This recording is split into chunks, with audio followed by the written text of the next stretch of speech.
Hello everyone, welcome back to my Dragon Age Inquisition playthrough with my lovely Cersei. So we just made it to Haven.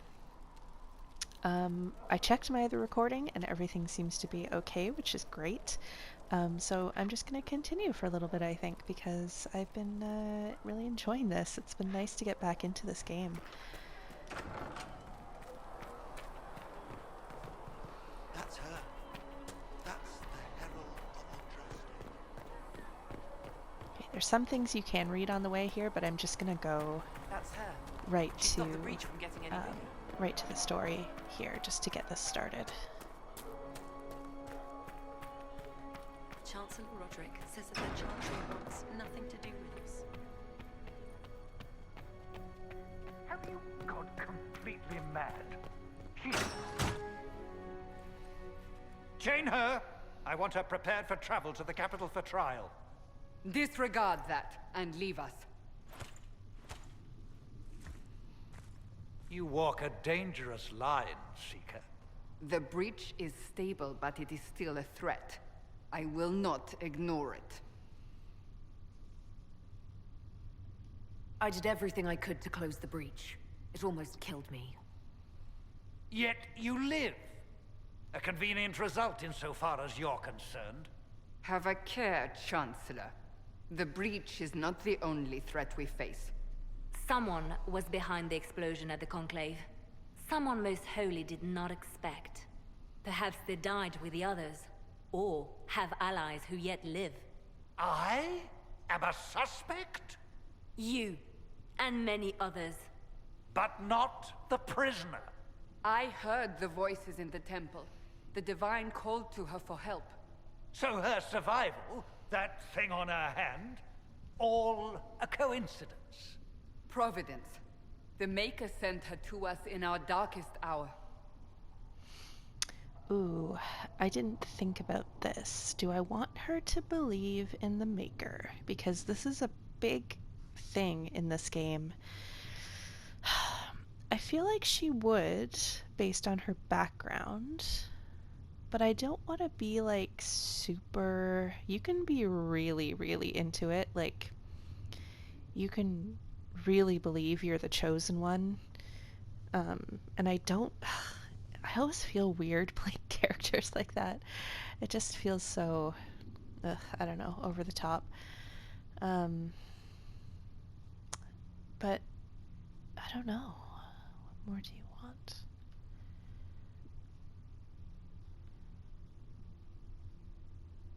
Maybe I will go with this. I mean, I think I've maybe done this kind of path maybe once ever. So I'll see how I go. I think I'll sort of do a faithful Inquisitor. I think there are a few, maybe only one or two dialogue options that come up if you choose a lot of these faithful options. But I'll start off with it. Though all before me is shadow, yet shall the Maker be my guide. We lost everything then. Out of nowhere, you came. The breach remains, and your mark is still our only hope of closing it. This is not for you to decide. You know what this is, Chancellor. A writ from the Divine, granting us the authority to act. As of this moment, I declare the Inquisition reborn.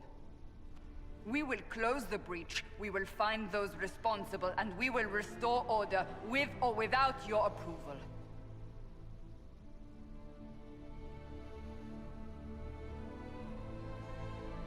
This is the Divine's directive. Rebuild the Inquisition of old. Find those who will stand against the chaos. We aren't ready.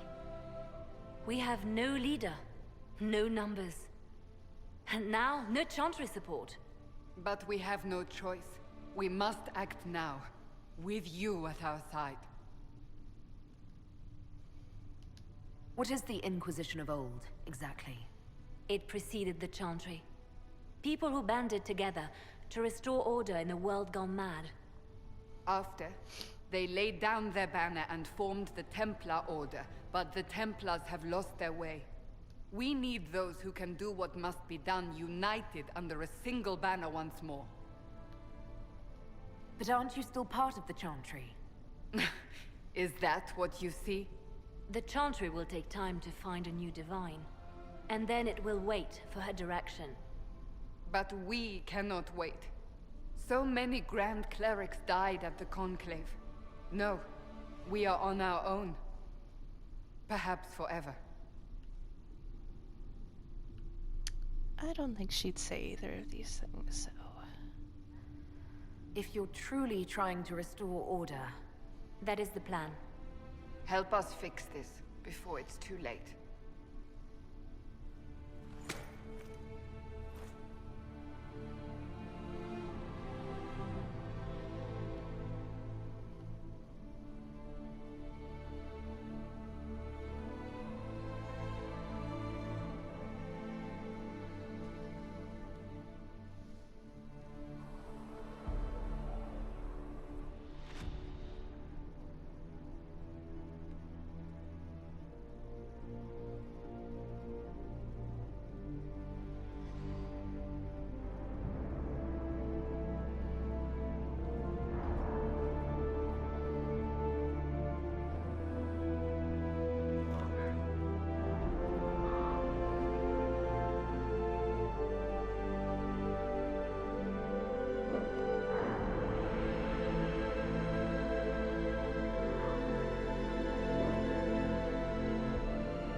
Okay, we are here. There's so many options. Oh, goodness. Okay, I wonder if I should just... You know what? I'm just gonna do this first, just so I can get it all opened up in here as well.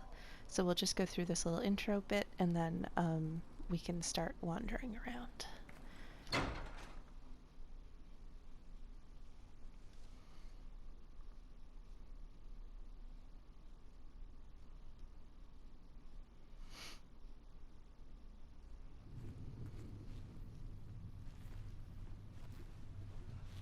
Does it trouble you?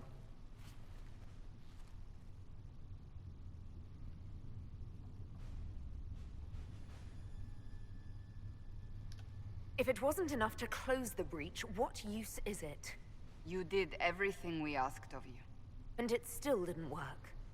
What's important is that your mark is now stable, as is the breach. You've given us time, and Solas believes a second attempt might succeed, provided the mark has more power. The same level of power used to open the breach in the first place. That is not easy to come by. Couldn't that kind of power just make things worse? And people call me a pessimist.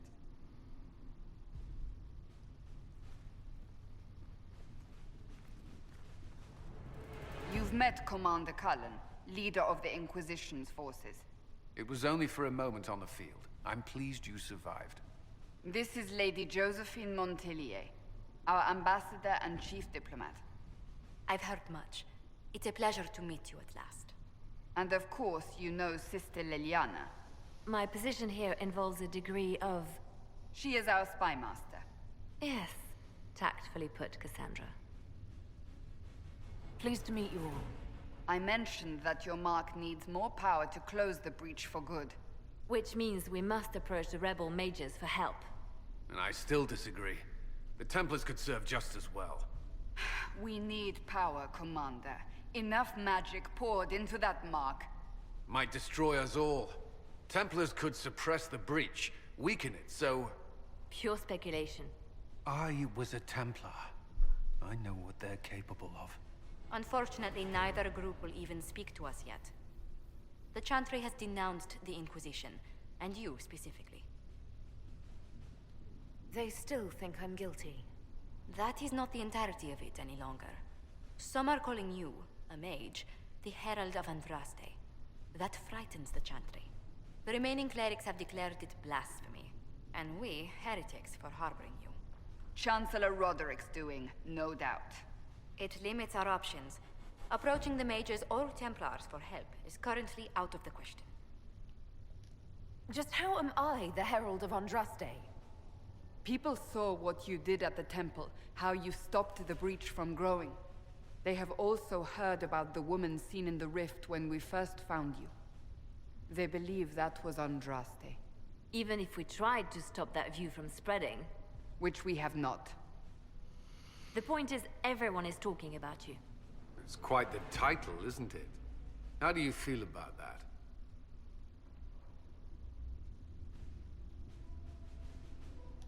I'm not sure how I should feel. The Chantry has decided that for you, it seems. People are desperate for a sign of hope. For some, you're that sign. And to others, a symbol of everything that's gone wrong. Will the Chantry attack us? With what? They have only words at their disposal. And yet, they may bury us with them. There is something you can do. A Chantry cleric by the name of Mother Giselle has asked to speak to you. She is not far, and knows those involved far better than I. Her assistance could be invaluable. I'll see what she has to say. You will find Mother Giselle tending to the wounded in the Hinterlands near Redcliffe. Look for other opportunities to expand the Inquisition's influence while you're there. We need agents to extend our reach beyond this valley, and you're better suited than anyone to recruit them. In the meantime, let's think of other options. I won't leave this all to the Herald.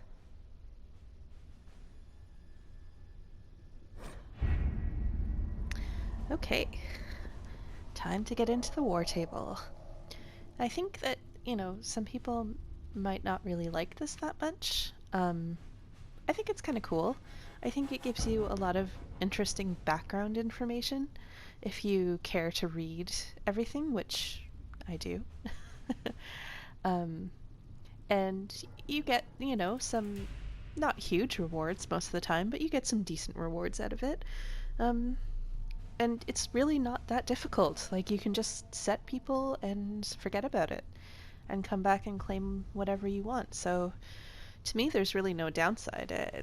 Every time that I play this game, I usually go through the war table and do most of the stuff that I can, so.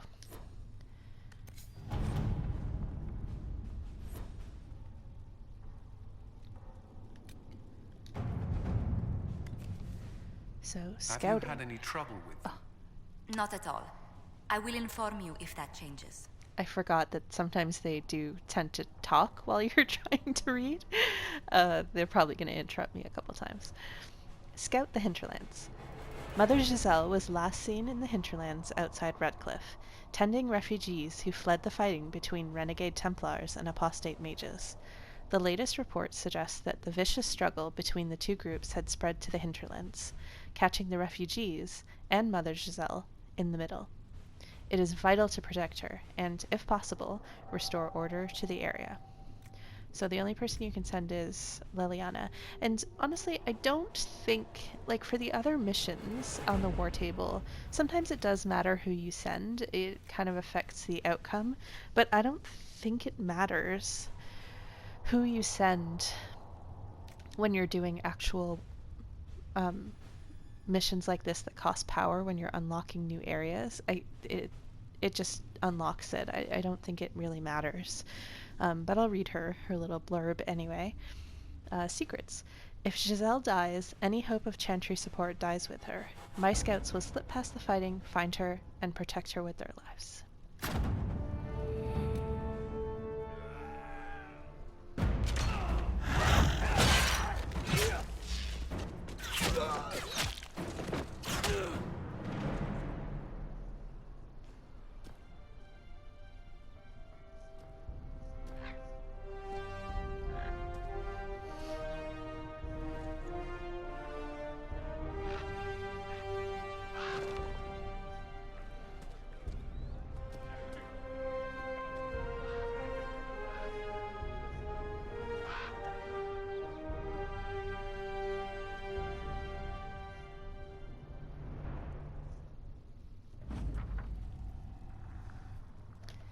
Scout the Hinterlands. We avoided the fighting as best we could. It's every bit as bad as we'd feared. The apostates are mad, attacking anything that moves, and it appears that the Templars here aren't following anyone's orders any longer. We located Mother Giselle and are trying to protect her, but she refuses to leave the refugees until we've ensured their safety.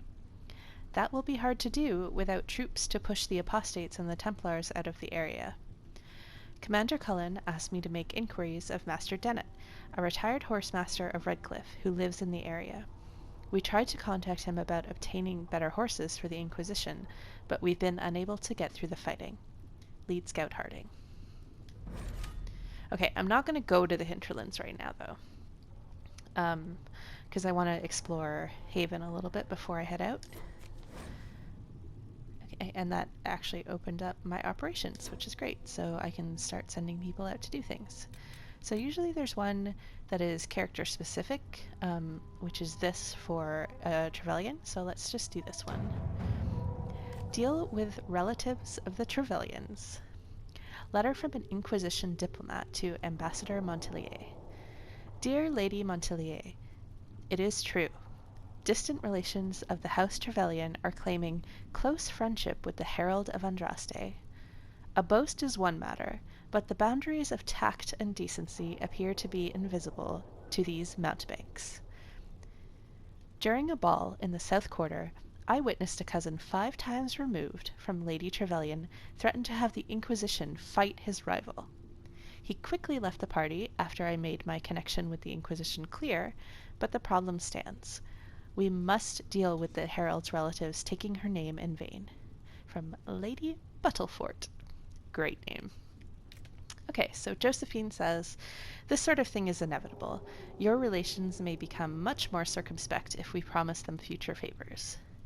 Liliana says, there are ways to indicate our displeasure without tipping our hand. I am not saying we send assassins, but the rumor of assassins... Liliana, that seems like overreaction. Cullen, the Inquisition isn't a name to throw around lightly. We should openly denounce these people. I think Josephine has the right idea here, so... At your service. Go with Josephine, and then we've got Cullen and Liliana left, so... Let's see... I'm trying to remember which one... Okay, we'll do Hardened Hightown 3, Varric's Revenge, with Liliana, I think. Oh, my controller battery is low. I may have to stop sooner than I thought I would, but let's just continue for a bit. Ruffles. I need a favor. Actually, let's call it a loan, since I'll pay it back. I got a letter from my editor in Kirkwall today. She tells me that Hardened Hightown 3, The Repuncheoning, appeared in print from an Antivan printer a couple weeks ago. I'll give you a moment to contemplate the horror that is that title. I had my contacts in the Merchants Guild look for the author a couple years back. The best they could find out after spending a couple hundred gold was that Peril Bellenforth is a pen name. I could have told them that for free. You've got contacts with the Antivan print houses. Maybe you could find out more than the guild. Varric. Okay, so let's send Liliana. If this author has evaded the Merchants Guild, the Crows might be a better choice for investigating him. Let's see what we have. And then I think I'll send Cullen to this one. Address a nobleman's concerns. Herald. Your Inquisition says it's for order against chaos, reason in darkness. If you stand by this, come forth and drive the heretics from my land. They claim to be refugees, but I have seen elves and apostates among them. Filthy savages, tearing at our roots. Our monarch refuses to send forth armies, and my own knights were decimated at the conclave. I require your aid to return peace to my lands. Prove your loyalty, and I will see you richly rewarded for your faith. Praise the light, Lord Kildarn of Ferelden. Oh, Kildarn. Cullen says we could send a few patrols, but I would prefer they help the refugees, not this Lord Kildarn. I agree, so let's just do that. To work? Okay, so we've got people going on their things. I think I'm just going to unlock the Black Emporium. It doesn't cost anything, and I'm not going to go there right now, but it's just good to have it unlocked and get it off the map. The Black Emporium. Voices on the winds speak of a new power abroad in the world. Inquisition, they whisper. An ancient name restored, a memory rekindled and transformed into a blaze of hope. I hear the whispers and summon the fires of the Inquisition. Here in the depths beneath the city of chains, countless mysteries hide in shadow in anticipation of the light.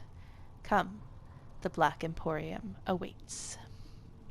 Xenon the Antiquarian must spend his days composing melodramatic invitations to his establishment. I imagine being stuck in a chair for centuries leaves one somewhat lacking for entertainment. This particular message was hand-delivered by a cloaked figure at twilight, precisely as the sun disappeared beneath the peaks. My men spied the courier lurking about our outer gates for at least an hour waiting for sunset. A servant under the command of some very specific instructions, I assume. That aside, I would encourage a visit to the Black Emporium. The Antiquarian's hoard is legendary. Only those he deems worthy ever lay eyes on it. The champion of Kirkwall received an invitation once and reported, among other things, a strange mirror that could transform even flesh and bone. Who knows? We may uncover something that aids in the battle against Corypheus, Liliana. And it's kind of a spoiler for what happens later in the game. But I suppose they assume that you've already done it if you have this, because I think this came out after the game. I think maybe along with one of the DLCs. Forces. You'll need passage across the Waking Sea to Kirkwall. That is easily arranged.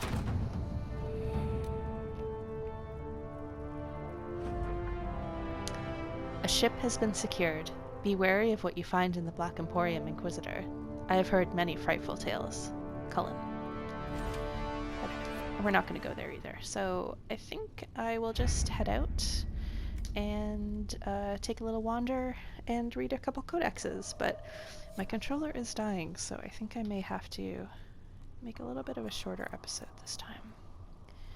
I know there's stuff around here, so let's see.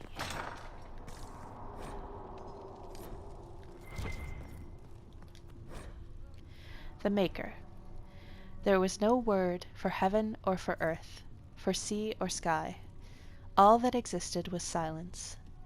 Then the voice of the Maker rang out, the first word, and his word became all that might be. Dream and idea, hope and fear, endless possibilities. And from it made his firstborn. And he said to them, In my image I forge you. To you I give dominion over all that exists. By your will may all things be done. Then in the center of heaven he called forth a city with towers of gold, streets with music for cobblestones, and banners which flew without wind. There he dwelled, waiting to see the wonders his children would create. The children of the Maker gathered before his golden throne and sang hymns of praise unending. But their songs were the songs of the cobblestones. They shone with the golden light reflected from the Maker's throne. They held forth the banners that flew on their own. And the voice of the Maker shook the Fade, saying, "In my image I have wrought my firstborn. You have been given dominion over all that exists. By your will all things are done. Yet you do nothing. The realm I have given you is formless, ever-changing." And he knew he had wrought amiss. So the Maker turned from his firstborn and took from the Fade a measure of its living flesh and placed it apart from the spirits, and spoke to it, saying, "Here, I decree opposition in all things, for earth, sky, for summer, for winter, summer, for darkness, light. By my will alone is balance sundered, and the world given new life." And no longer was it formless, ever-changing, but held fast, immutable, with words for heaven and for earth, sea, and sky. At last did the Maker from the living world make men, immutable as the substance of the earth, with souls made of dream and idea, hope and fear, endless possibilities. Then the Maker said, "To you, my second-born, I grant this gift. In your heart shall burn an unquenchable flame, all-consuming and never satisfied. From the Fade I crafted you, and to the Fade you shall return each night in dreams, that you may always remember me." And then the Maker sealed the gates of the Golden City, and there he dwelled, waiting to see the wonders his children would create. Canticle of Threnodies 5:1-8. Ooh, that was a long one for the first one I was really reading. Make me one within your glory. Though the darkness comes upon me, see your face. I shall embrace the light. I shall weather the storm. I shall endure. Fire. As the moth sees light and goes toward flame, he should see fire and go towards light. The Fade. The study of the Fade is as old as humankind. For so long as men have dreamed, we have walked its twisting paths, sometimes catching a glimpse of the city at its heart, always as close as our own thoughts, but impossibly separated from our world. The Tevinter Imperium once spent vast fortunes of gold, lyrium, and human slaves in an effort to map the terrain of the Fade, an ultimately futile endeavor. Although portions of it belong to powerful spirits, all of the Fade is in constant flux. The Imperium succeeded in finding the disparate and ever-shifting realms of a dozen demon lords, as well as cataloging a few hundred types of spirits, before they were forced to abandon the project.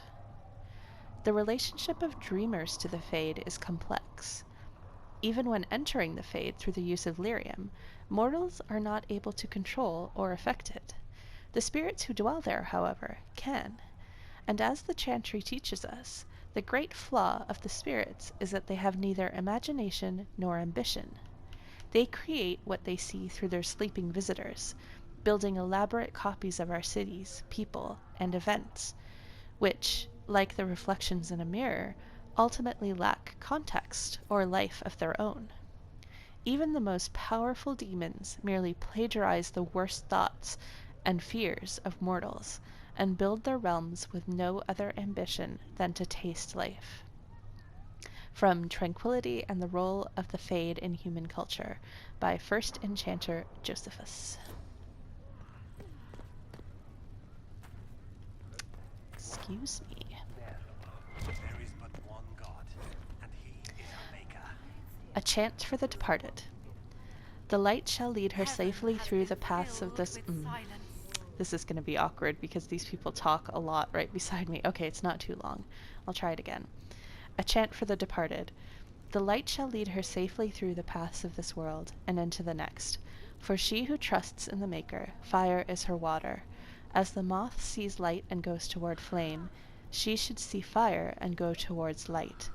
The veil holds no uncertainty for her, and she will know no fear of death, for the Maker shall be her beacon and her shield, her foundation and her sword.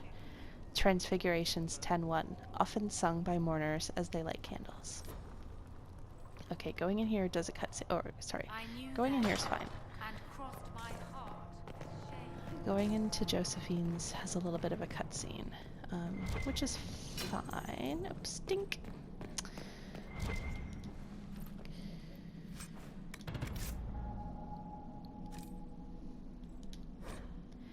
Founding of the Chantry. Cordelis Dracon, king of the city-state of Orlais, was a man of uncommon ambition. In the year -15 Ancient, the young king began construction of a great temple dedicated to the Maker, and declared that by its completion he would not only have united the warring city-states of the south, he would have brought Andrastian beliefs to the world. In -3 Ancient, the temple was completed. There, in its heart, Dracon knelt before the eternal flame of Andraste and was crowned ruler of the Empire of Orlais. His first act as emperor, to declare the Chantry as the established Andrastian religion of the empire. It took 3 years and several hundred votes before Olessa of Montsimard was elected to lead the new Chantry. Upon her coronation as divine, she took the name Justinia, in honor of the disciple who recorded Andraste's songs. In that moment, the ancient era ended and the divine age began. From Ferelden, Folklore and History by Sister Patrine, Chantry Scholar.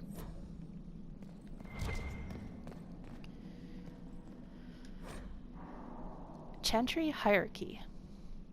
The Divine is the titular head of the Chantry, although since the schism split the Imperial Chantry into its own faction, there are now in fact 2 Divines at any one time. One Divine, informally called the White Divine, is a woman housed in the Grand Cathedral in Valroyo. The other, known as the Black Divine, is a man housed in the Argent Spire in Minrathous. Neither divine recognizes the existence of the other, and the informal names are considered sacrilegious. No matter the gender, a divine is addressed as Most Holy or Your Perfection. Beneath the rank of divine is the Grand Cleric. Each Grand Cleric presides over numerous chantries and represents the highest religious authority for their region. They travel to Valroyo when the College of Clerics convenes, but otherwise remain where they are assigned. All Grand Clerics are addressed as Your Grace. Beneath the Grand Cleric is the Mother, or in the Imperial Chantry, the Father. If a mother is in charge of a particular chantry, revered is appended to her title. These are the priests responsible for administering to the spiritual well-being of their flock. A mother or revered mother is addressed as Your Reverence. Brothers and sisters form the rank and file of the Chantry and consist of 3 main groups: Affirmed, Initiates, and Clerics. Affirmed are the lay brethren of the Chantry, those regular folk who have turned to the Chantry for succor. Often they are people who have led a difficult or irreligious life and have chosen to go into seclusion, or even orphans and similar unfortunates who were raised into Chantry life.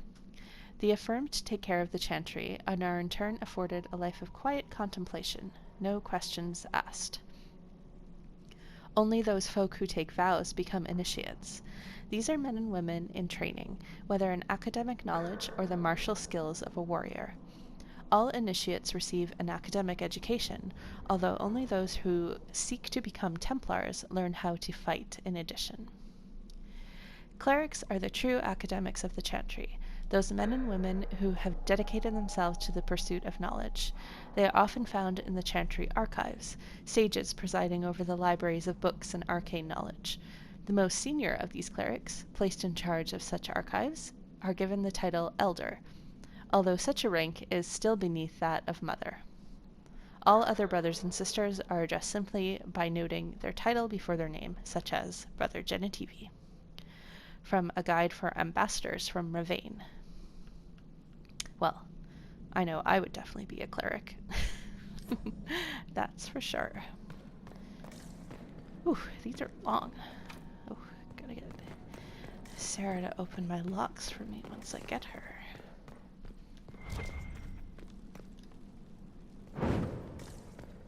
These are all locked. Alright. So a lot of codexes so far. It's actually interesting already that I'm finding that it actually makes sense. Tink! That there are so many... most of these codexes in here are about the Chantry, which makes sense because we're in the Chantry. Let's just do this, I guess. When there was no The Inquisition cannot remain, Ambassador, if you can't prove it was founded on Justinia's orders. This is an inopportune time, Marquis. More of the faithful flock here each day. But allow me to introduce you to the brave soul who risked her life to slow the magic of the breach. Sir Trevelyan, may I present the Marquis Durellion, one of Divine Justinia's greatest supporters. And the rightful owner of Haven. House Durellion lent Justinia these lands for pilgrimage. This Inquisition is not a beneficiary of this arrangement. This is the first I've heard of Haven having an owner outside the Chantry. My wife, Lady Machin of Denner, has claimed to Haven by ancient treaty with the monarchs of Ferelden. We were honored to lend this use to Divine Justinia. She was a woman of supreme merit. I will not let an upstart order remain on her holy grounds. People have been injured. You can't just turn them out onto the snow. And who benefits if they stay? Divine Justinia, Marquis. The Inquisition, not the Chantry, is sheltering the pilgrims who mourn her. Why is the Chantry ignoring the faithful? Because it remains in shock.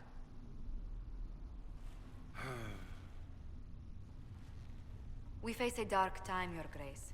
Divine Justinia would not want her passing to divide us. She would, in fact, trust us to forge new alliances to the benefit of all, no matter how strange they might seem.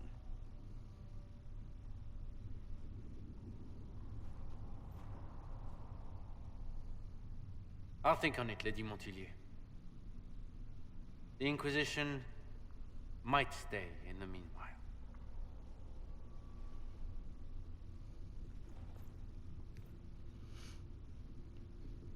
Do the Durellions actually have a claim on this place? His Grace's position is not so strong as he presents it. Despite their Ferelden relations, the Durellions are Orlesian. If the Marquis wishes to claim Haven, Empress Selene must negotiate with the Ferelden on his behalf. Her current concerns are a bit larger than minor property disputes. I apologize for the intrusion. I didn't realize you were meeting with the Marquis. You did little harm. In truth, the debate was most beneficial as practice for those to come. You expect more people in Haven? Undoubtedly. And each visitor will spread the story of the Inquisition after they depart. An ambassador should ensure the tale is as complimentary as possible.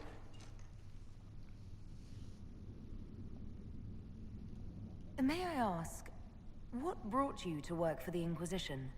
Sister Leliana approached me. We've been acquainted for quite some time. For better or worse, being the Inquisition's diplomat has become as interesting as she promised. What sort of dealings have you had with nobility? For some years, I was the royally appointed court ambassador from Antiva to Orlais. The nobility of Thedas is a rather singular sphere. Those I'm not acquainted with, I know through reputation. The Inquisition is lucky to have you as an advocate, Lady Montillier. Thank you. Let us hope so. Thedas's politics have become agitated as of late. I hope to guide us down smoother paths. But please excuse me. I've much work to do before the day is done.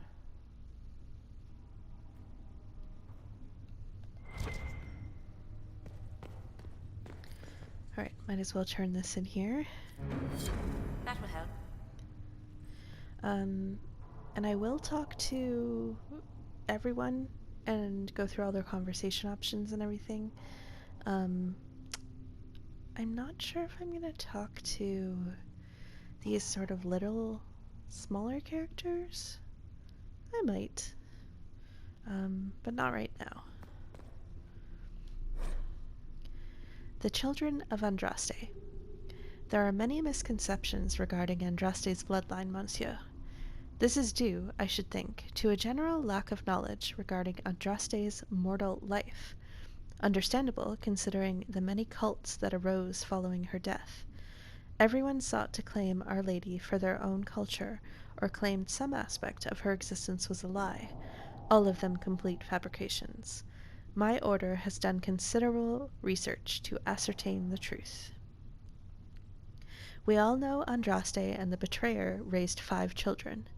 The eldest 3 were sons, Isarath, Evrion, and Verald.